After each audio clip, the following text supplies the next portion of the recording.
வீட்டின் அழகை மேம்படுத்த பலர் பலவிதமான பொருட்களை வாங்கி வீட்டில் வைப்பார்கள். இன்னும் சிலர் செடிகளை வாங்கி வைப்பார்கள். நீங்களும் செடி பிரியர்கள் தானா? உங்கள் வீட்டிலும் பலவிதமான செடிகளை வாங்கி வளர்த்து வருகிறீர்களா? வாஸ்துபடி வீட்டில் வைக்கும் எந்த ஒரு பொருட்களுமே அந்த வீட்டில் தாக்கத்தை ஏற்படுத்தும். நீங்கள் உங்கள் வீட்டில் செல்வம் பெருக வேண்டும் என்று ஆசைப்பட்டால் பண வரவை அதிகரிக்கும் சில செடிகளை வாங்கி வளர்க்கலாம். அதில் வீட்டில் செல்வத்தை ஈர்க்கும் ஒரு செடிதான் மணி பிளான்ட். இந்த செடியை வீட்டில் வளர்த்து வருவதன் மூலம் வீட்டில் நேர்மறை ஆற்றல் ஓட்டம் அதிகரிக்கும்.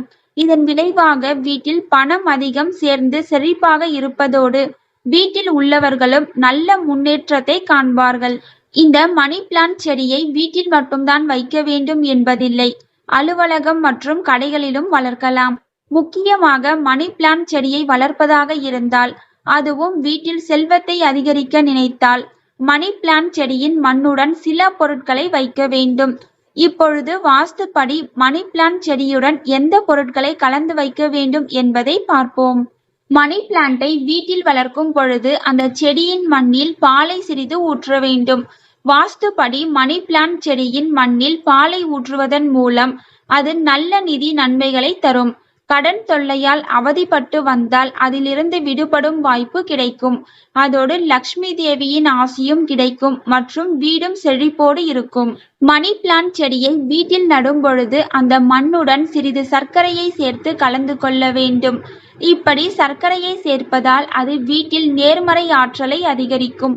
வாஸ்துப்படி மணி பிளான்ட் செடியில் சர்க்கரையை சேர்ப்பதன் மூலம் வீட்டில் பண இழப்பு எதுவும் ஏற்படாது. மாறாக வீட்டில் செல்வம் பெருகும். இது தவிர ராகு தோஷம் இருந்தாலும் அது நீங்கும். மணி பிளான்ட் செடியை வைக்க சிறந்த திசை எது என்பதை பற்றி பார்க்கலாம். வீட்டில் வைக்கும் எந்த ஒரு பொருளும் செடியும் சரியான திசையில் இருந்தால்தான் நற்பலன்களை பெற முடியும். அந்த வகையில் வாஸ்துப்படி மணி பிளான்ட் செடியை சரியான திசையில் வைத்து வளர்த்தால்தான் வீட்டில் பணம் அதிகம் சேரும். மணி பிளான்ட் செடியை வைக்க சிறந்த திசை தென்கிழக்கு திசை அல்லது மூலையாகும். இந்த திசையின் அதிபதி விநாயகர் மற்றும் சுக்கிரன் இத்திசையின் கிரகமாக கருதப்படுகிறார். இந்த திசையில் மணி பிளான்ட் செடியை வைத்து வளர்த்தால் அது வீட்டில் செல்வம், மகிழ்ச்சி, செழிப்பு ஆகியவற்றை கொண்டு வரும். மணி பிளான்ட் செடியை வீட்டில் நட்ட பின்னர் அதன் வேர் பகுதியில் ஒரு சிவப்பு நூலை கட்ட வேண்டும். வாஸ்துப்படி மணி பிளான்ட் செடியில் சிவப்பு கயிற்றை கட்டும் பொழுது மிகவும் சுத்தமாக இருக்க வேண்டும். அதற்கு அதிகாலையில் எழுந்து குளித்த பின் தூய்மையான ஆடைகளை அணிய வேண்டும். பின் லக்ஷ்மி தேவியின் முன் ஒரு சிவப்பு கயிற்றினை வைத்து முறைப்படி வணங்கி கற்பூரம் ஏற்றி ஆரத்தி காண்பித்து அதன் பின் அந்த கயிற்றை மணி பிளான்ட் செடியில் கட்ட வேண்டும்.